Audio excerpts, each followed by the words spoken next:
This is the Influencer Entrepreneurs Podcast with Jenny Melrose, teaching influencers and bloggers how to become successful entrepreneurs.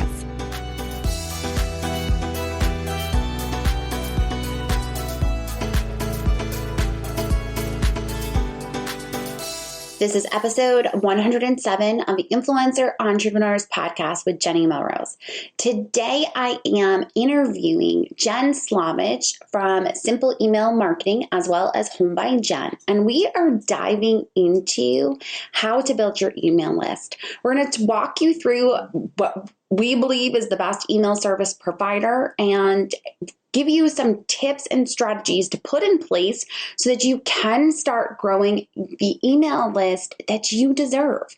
Because you guys, I've said it time and time again, but if you are solely relying on social media to drive traffic to your site, you are going to end up hurting yourself in the long run. You do not own your social media accounts. Yes, your name is on it, but if Instagram decides tomorrow that they are going to shut down, you lose all of those followers. So if you're not growing your list, you're making a serious mistake in the growth of your business. So today we are going to dive into that. Now you're going to hear obviously that this is a broadcast live. You can join me every Tuesday at 11 a.m. Eastern to be able to join in on these trainings. And if you're looking for closer quarters with me, more one-on-one and being part of that community for weekly trainings that are done at a deeper level, then I would highly recommend taking a look at my membership site, Mastering Your Influence. I do weekly live trainings with that group as well as a monthly group question and answer. We all get on via Zoom and they're able to fire questions at me for an hour.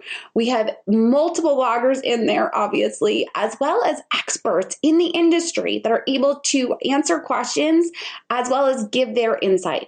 So if you are really looking to step it up this year and you want to have a community where you feel like you could be able to come in, ask questions, get answers that are actually up to date on the trends, then I would definitely recommend checking out Mastering Your Influence. And you can click over to the show notes and we will have that linked there. All right, guys, let's dive into this interview. Good morning, guys. It is Tuesday at 11 a.m. Eastern. We are back from the holidays. I am back from being sick, and I am so excited to have Jenn Slavich here with me. We are going to be diving into email. Jenn, how are you? I'm good. How are you? Good. I am so excited to talk about this. I know that one of the biggest struggles I feel like when people come to me, clients, or if they're inside my membership site, they're always talking about the struggle that they have with their email, not understanding how to use it. So I'm really, really excited to talk about this topic, give them options, and make sure that they actually grab your healthy email checklist, which is linked up. If you're watching on Facebook, it's up in the description. Make sure that you grab that. And if you are listening to the podcast, hop over to the show notes and make sure you grab it. It is going to make your life so much easier. So thank you guys as you're coming in. I see y'all popping in. Good morning, Wendy, Mary, and Rebecca. As you guys continue to come in, just give us a hey, give a good morning, and ask any questions that you might have as we are going through. I will make sure to ask Jenn. So Jenn, can you introduce yourself and your business to everyone? Absolutely. So my name's Jenn, and I have a blog called Home by Jenn. I also have a new business called Simple Email Management. So I have been blogging since, 2015 with this blog. I started like 20 others before then. So I started back in 2015, and while everybody chased page views, I did not do any SEO. I talked about whatever I wanted, and the only thing that I was really focused on was my email list. So I've been like an email nerd since 2015. All right. So now I think that that's a huge difference for a lot of people, because I think a lot of us come into this with focus on page views, get out the content, and maybe we'll pay attention to SEO and wonder about keywords, but we're all over social media, Pinterest, Instagram, Facebook, whatever it is, to try to drive the marketing. So the fact that you did your email list first has always impressed me about you. So tell us a little bit about your site. Do you have a huge, gigantic email list? What does that look like for you in your business? So I blog about time management, organizing, and cleaning. And I have an email list just under 10,000 right now. I just cleaned it out. So it's under 10,000. Like, don't want to pay that extra. And so I grew my email list without having a lot of page views because, frankly, I just didn't care about page views. I was like, no, my email list. So I made sure that I optimized my site and optimized every blog post for my email list. Okay. So I love that you brought up the fact about that because I think a lot of times people hear, oh my God, she's got 10,000 email subscribers on her list, right? She must see hundreds of thousands of page views. And I think that that's always the understanding, is that people just assume we get millions of page views and that's why we do this or we do that or we do this. So to hear that you didn't have that and you were still able to grow your list to over 10,000. And then part of your business with Home by Jenn was also that you had a membership site. So you were selling products and making income off of your list. Yeah. Yep. And I think that a lot of people miss that piece because they don't understand that they can necessarily make a product and make money off of it, but at the same time, be able to draw those page views out of it, right? Because you can drive those people to your site, to your content, and understand what they want from you. Exactly. So I set it up so I show that my subscriber that I'm a business from the beginning. So instead of yes, they get free content and they get free value from me, but they also get introduced to my first product when they sign up for my email list. All right. So walk me through the process of how you've been able to grow your list. You mentioned that you optimize your site to grow it. What does that look like? Like, are you giving a freebie? Are you doing a lead magnet? I have hundreds of checklists, cheat sheets, planners, like any type of printable you can think of. I love making printables and I just love that. So I made sure that every single blog post has an email or an opt-in, an upgrade, content upgrade. Right. Yeah. And I think I kind of have a habit myself of using those words interchangeably, like content upgrade or opt-in. The idea behind it is that it's a freebie, right? Exactly. And when it's a freebie, are you doing like an in-depth lead magnet or are you doing... Okay. Absolutely not. I'm sorry. Like that is the biggest pet peeve of mine. No, they don't convert. Ebooks don't convert. So 1-page checklist, 1-page cheat sheet, something that they can get results from immediately on 1 page. My clients that I work with, 70% of their traffic is coming, or more than 70% of the traffic is coming from mobile. This isn't just one person. This is across the board.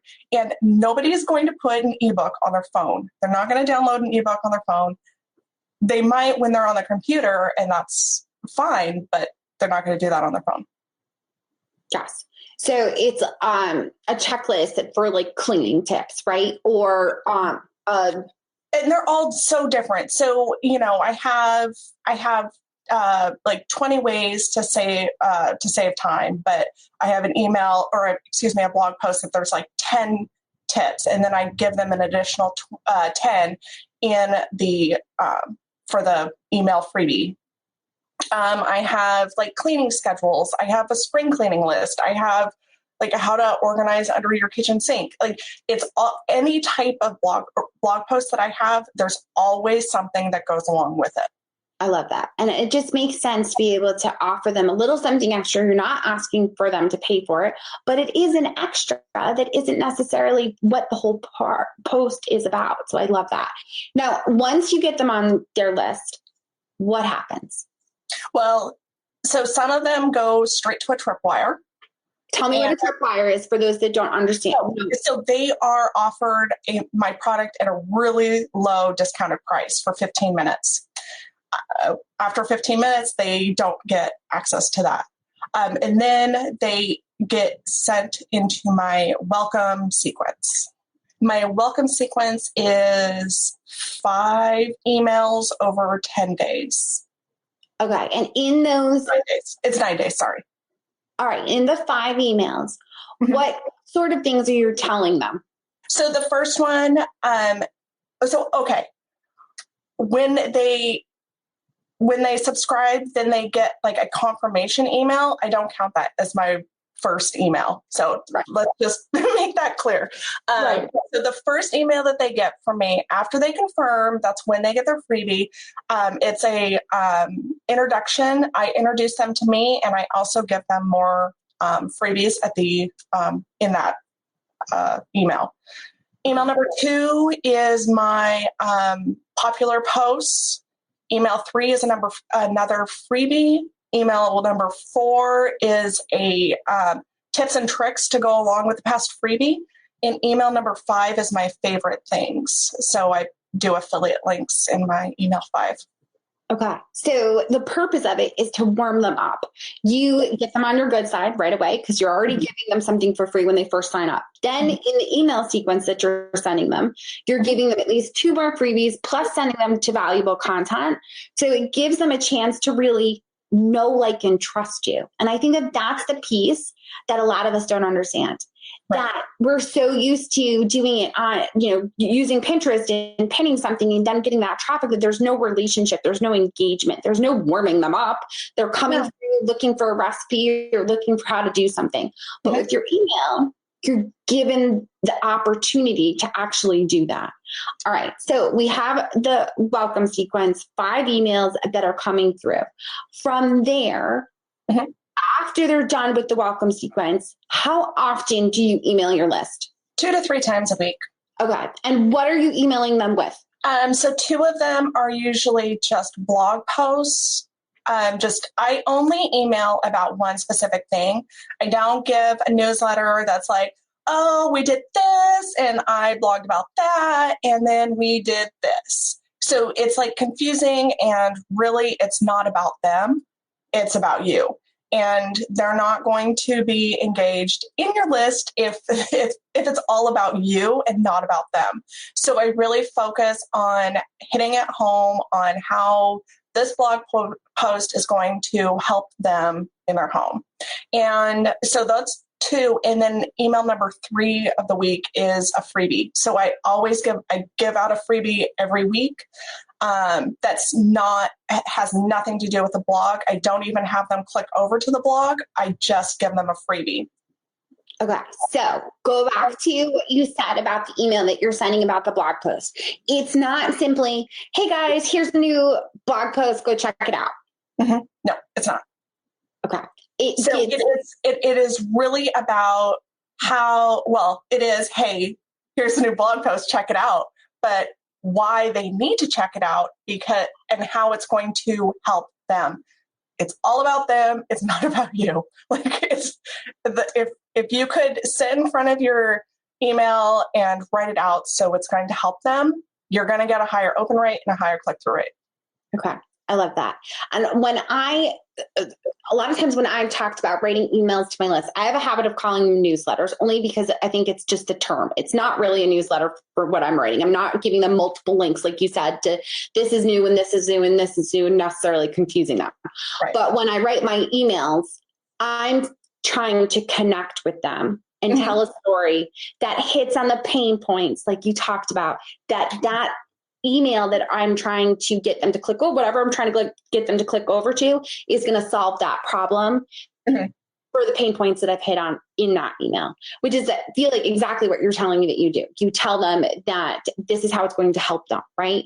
So I love that fact that it's not just, because I think a lot of times we have a tendency of just assuming that, oh, well, I'm just going to send it to my blog post. Hey guys, here's the latest, hop over and do it. No reason as to why or hitting on any of that.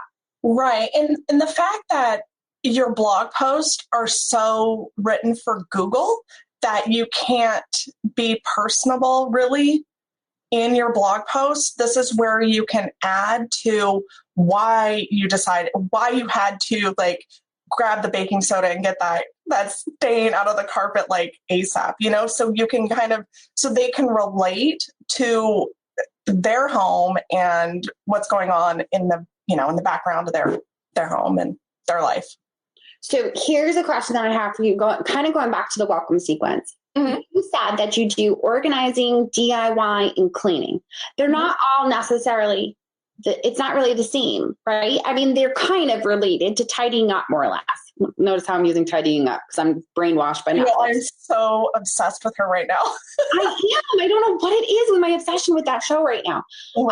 Okay, going back though. Sorry. So the welcome sequence, is it the same for every opt-in that you're giving them, or does it change based on your category? Does that make sense?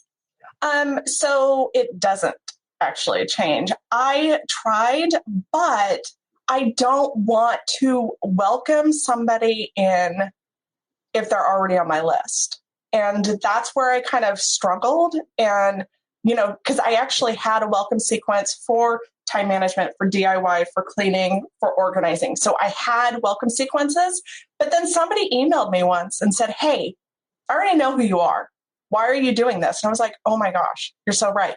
So I created a welcome sequence that really allowed me to not only welcome them, but also segment my list so they can get specific. If they're on for only DIY and they don't want to hear about any of the other stuff, then I'm not going to tell them about, I don't know, something that I just cleaned. So I really try to get it segmented as well as possible. Okay, you just said it again, segmented. How are you going about doing that? How do you segment them? Based on the opt-in or based on a link that they click? There's just a link that I have set up in ConvertKit that I tag them. Okay. All right. Perfect. Okay, good. So I know people's eyes and hair, they glaze over when I'm clickable tags and all.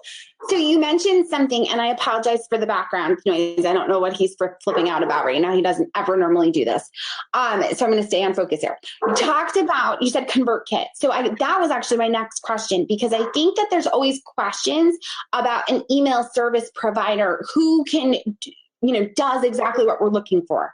Mm-hmm. So I use ConvertKit for a whole host of different reasons. First, the one thing that they pride themselves on is deliverability. So they are not going into spam folders. They're not going into other folders. They're literally going into their inbox. So you get a better open and a click-through rate. I know that there's a few that it stinks. People don't see the emails and you're paying for a service and they're not providing it. And then I sell to my list. So I really feel like ConvertKit, it hits that need for me. So I'm able to tag people, put them in different sequences and segment and make sure that people are where they're supposed to be. And I'm able to set up, sequences and automation so you can actually see who's getting what email when. So you're not oh, did they get 3 emails from me today? Or, you know what I mean? So I know that's a common problem with clients I have. They're I don't know if they're getting 2 emails or none, so that's why ConvertKit's on my recommendation. So one of the questions I feel like I always get asked by clients is, why is there a certain point that I'm ready for ConvertKit? Is there a number of subscribers that I should have? Is there a product I should have? Is there a purpose? So I always have focused on my email list. I started with MailChimp, and I switched to ConvertKit with 50 subscribers when I was down, and when I only had 50, I switched to ConvertKit because I was on a webinar with them and they had just opened or just started when I signed up with them. And, they were talking about all of the possibilities. And I was like, excuse me, I can't do any of that with MailChimp, and I know MailChimp has gotten better and they do more now, but it's clunky. I think that that's the piece for me. ConvertKit, once I got into it, was very intuitive. I was on Mad Mimi, I was on FeedBlitz. I had changed around different service providers. But for me, I was able to figure out ConvertKit much faster than I was able to figure out anything else. And it wasn't because I was watching a ton of videos. I just felt like it made sense. Yes, there were some different terms that, that were used from one to the other, like broadcast compared to whatever there. I don't even know anymore what they all use. I feel like it's changed. I know that one point Mad Meme, I think, called it like a drip instead of a sequence. So there were, those slight differences of terminology. But once I understood their function and the purpose of what they could actually do for me, it made so much more sense. It was easy to get in there to make sure that it was organized and kind of like made sense for me and my business. And I think the price is what sometimes can hold people up because it can be a little bit more expensive, right? Based on the number of subscribers. But like you said, when you're getting that improved click rate and open rate, it pays for itself that way. Well, it does. And it really all goes back to, are you wanting to focus on your email list? If you're not, then okay, fine. Then don't. And, do something free. That's fine, whatever. But if email is something that you want to do, then, and it's like a top priority for you, then yes, that's really where you need to go. Right. And I think that a lot of us hear putting email as a top priority and they start to get like a little nervous, like, I don't want it to be a top priority. I don't want to have to do it. It's just another thing on my plate.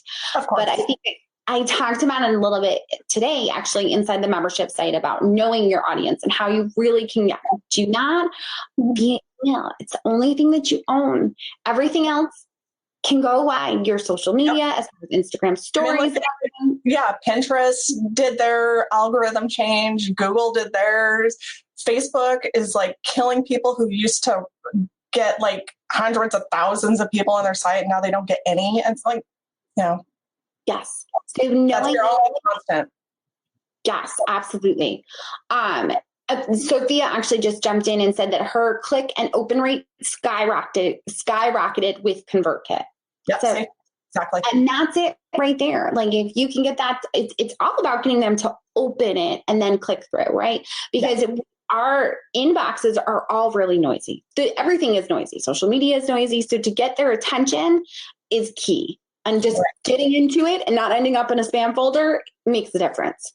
Well, yeah. And, I had seen threads where somebody had mentioned like an average click or an average open rate of 18%. And that would irritate me if only 18% of my people were opening any of my emails. I would be really upset. Like, how much money am I spending on in ConvertKit and lead pages? And then only 18% of the people are opening the emails. I would be like, no, I'm livid. So that's why you have to just be obsessed with your numbers and you really have to test and figure out what your audience is going to open and click. Don't take 18% as like status quo. You want to go for like upper 30s. Right. And I don't care how big your list is. It's possible. Promise. Yes, no, absolutely. And I think that understanding what you're looking for, right? Like looking at those open rates and going, okay, well, how could I possibly improve that? Right. You, in the description, we have your healthy email checklist. Mm-hmm. Off of that, what the checklist that you provided them with, what is that going to kind of help them look at? Will it help them to kind of take a look at their pieces? So it does a lot more than just like a healthy email list. It's like tips on how to optimize your site, how to, and then really once they've signed up for one of your freebies, what to do next. So, what the welcome sequence should look like and how often you should be emailing your list and things like that. Okay. Nope. And then checking numbers, like open rates, click rates, that type of thing. All right. Excellent. And I think that that's the thing we use a lot of these different words. Sometimes I feel like we talk about lead magnet and we talk about content upgrade and all of these words that we just interchangeably use. I think sometimes it's all the same thing. Yes. And then you talk about open rate and click rate, and people, I think their eyes start to gloss over when you're talking about it, because it's almost like a foreign language if you're not in there looking at it and seeing what it is and understanding the value that it can bring you in page views and in possible revenue. Right. So one of the things that a client recently had a conversation with me about was losing subscribers when they send an email. I'm like, bye-bye. Yeah. For me in the long run. I never look, well, okay, no, I can't say that. I do look at an unsubscribe rate. If it's higher than normal, it's like, okay, maybe I went too far in my language, and you learn from that. But if you have a list of 10,000 and you see 40 unsubscribes, man, think about that. That is a great unsubscribe rate. It's amazing. What you want to look at is how many people are opening that email and how many people are actually taking action and clicking through. You have to, the one thing that I do throughout all of my emails is I give them a tunnel vision focus call of action. Click here, do this. Because if you have 1,000 people on your list, let's just put it down to 1,000 people on your list, and only 18% are opening, that's only 180 people. Right. And then maybe only 1% are clicking through. Yes. Okay, put that into your mind. So you're paying for a service and only 180 people are opening that email.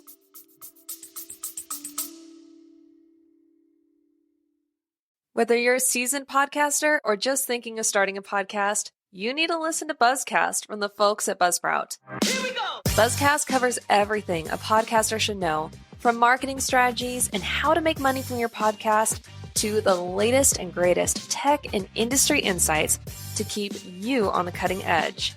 Follow Buzzcast by clicking the link in the description or go to buzzcast.buzzsprout.com and keep podcasting.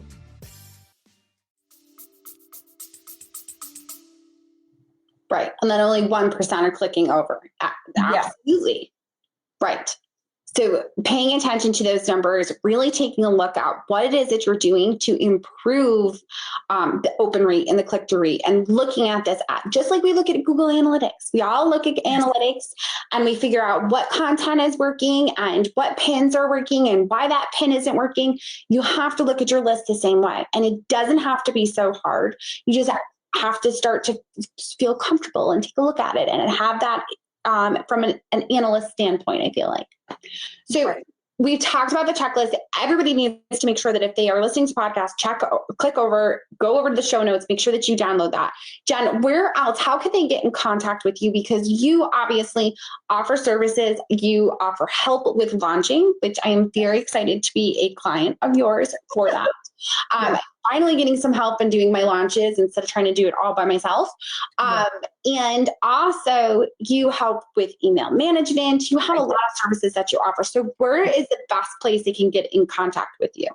So I just bought my domain.